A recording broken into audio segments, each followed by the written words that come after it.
The Lord be with you. And with your spirit. A reading from the Holy Gospel according to Luke. Glory to you, O Lord. Jesus said to his disciples, "To you who hear, I say, love your enemies. Do good to those who hate you. Bless those who curse you. Pray for those who mistreat you. The person who strikes you on one cheek, offer the other one as well. And from the person who takes your cloak, do not withhold even your tunic. Give to everyone who asks of you. And from the one who takes what is yours, do not demand it back. Do to others as you would have them do to you. For if you love those who love you, what credit is that to you? Even sinners love those who love them. And if you do good to those who do good to you, what credit is that to you? Even sinners do the same. If you lend money to those from whom you expect repayment, what credit is that to you? Even sinners lend to sinners and get back the same amount.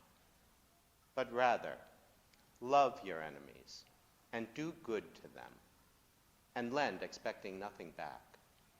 Then your reward will be great, and you will be children of the Most High, for he himself is kind to the ungrateful and the wicked. Be merciful, just as your Father is merciful. Stop judging, and you will not be judged. Stop condemning, and you will not be condemned. Forgive, and you will be forgiven. Give gifts. Give, and gifts will be given to you. A good measure, packed together, shaken down, and overflowing, will be poured into your lap. For the measure with which you measure will in return be measured out to you." The Gospel of the Lord. Praise to you, Lord Jesus Christ.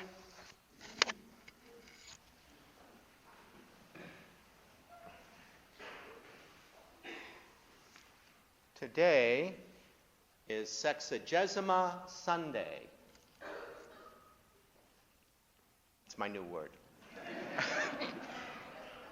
It's the traditional name for the second Sunday of the pre-Lenten season. We are 60 days before Easter. The season I just learned about this week from a video by our Norbertines at St. Michael's Abbey. They put out a series of videos where Norbertines just talk about religious topics, and it's called abbotscircle.com. It's a non-official time to help us prepare for Lent by easing the transition from the joy of Christmas to the seriousness of Lent.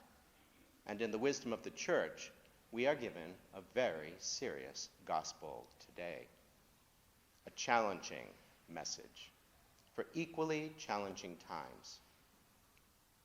Now, to all people, Jesus is expansive, compassionate, all-embracing and accepting. But to his disciples, he is strict, and he insists that we be like him. We are presented here with nothing more nor less than a command to live a higher life. Jesus expects so much from us, and the bar is set very high for we who hear. Pope Francis calls the command to love our enemies the central point that characterizes a Christian life. More than sacraments, more than worship, more than liturgies, more than prayer, loving our enemies is what identifies us fundamentally as Christian. It's not optional. Now, Jesus is well aware that loving our enemies exceeds our abilities because we're weak. But this is why God became man, not to leave us as we are, but to transform us into men and women capable of greater love, that of the Father. Pope Francis says, this is the love that Jesus gives to those who hear him. Thus it becomes possible. With him, thanks to his love to his Spirit, we are able to love even those who do not love us, and even those who do us harm. But God's love will only triumph over malice and hatred if God's disciples choose the path of love. There is no other way for those of us who follow the Lord. Pope Francis discussed this in an Angelus address back in 2019. He talked about the struggle to be a good Christian, how we have to push against our egos and our selfishness. But he said, if you only make a little effort, weak as you are, if we try even a little bit to walk more like Christ walked, according to our Holy Father, something magical happens, even with that weak little thing. He says, we become children of God, and we become to resemble the Father who is in heaven. We become capable of things we never thought we could say or do, which now gives us joy and peace. We no longer need to be violent with words and gestures. And we discover that we are capable of tenderness and goodness.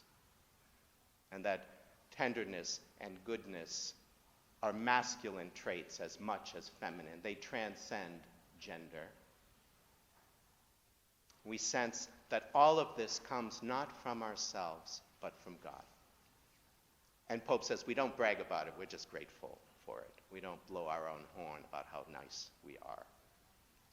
See, this is the good news of the gospel, that a higher life is possible with God's grace. And how important it is for these times, in a desert of mercy. And yet, despite the cruelty of our contemporary culture, Christians can build a culture of mercy, which can inflame a revolution of love. Francis says, it's a revolution of love. And Jesus assures us that our behavior, inspired by love for those who do us harm, will not be in vain. Jesus tells us, forgive and we will be forgiven. Francis says, this is beautiful. This is spiritual beauty. We must forgive because God has forgiven us and always forgives us. If we do not forgive completely, we cannot expect to be forgiven completely. However, if our hearts are open to mercy, if we seal forgiveness with an embrace of love and secure the bonds of communion, we can prove to the world and to all the cynics that good does triumph over evil. Goodness wins. So says our Holy Father, Pope Francis. This is our hope on Sexagesima Sunday in the Jubilee year of hope.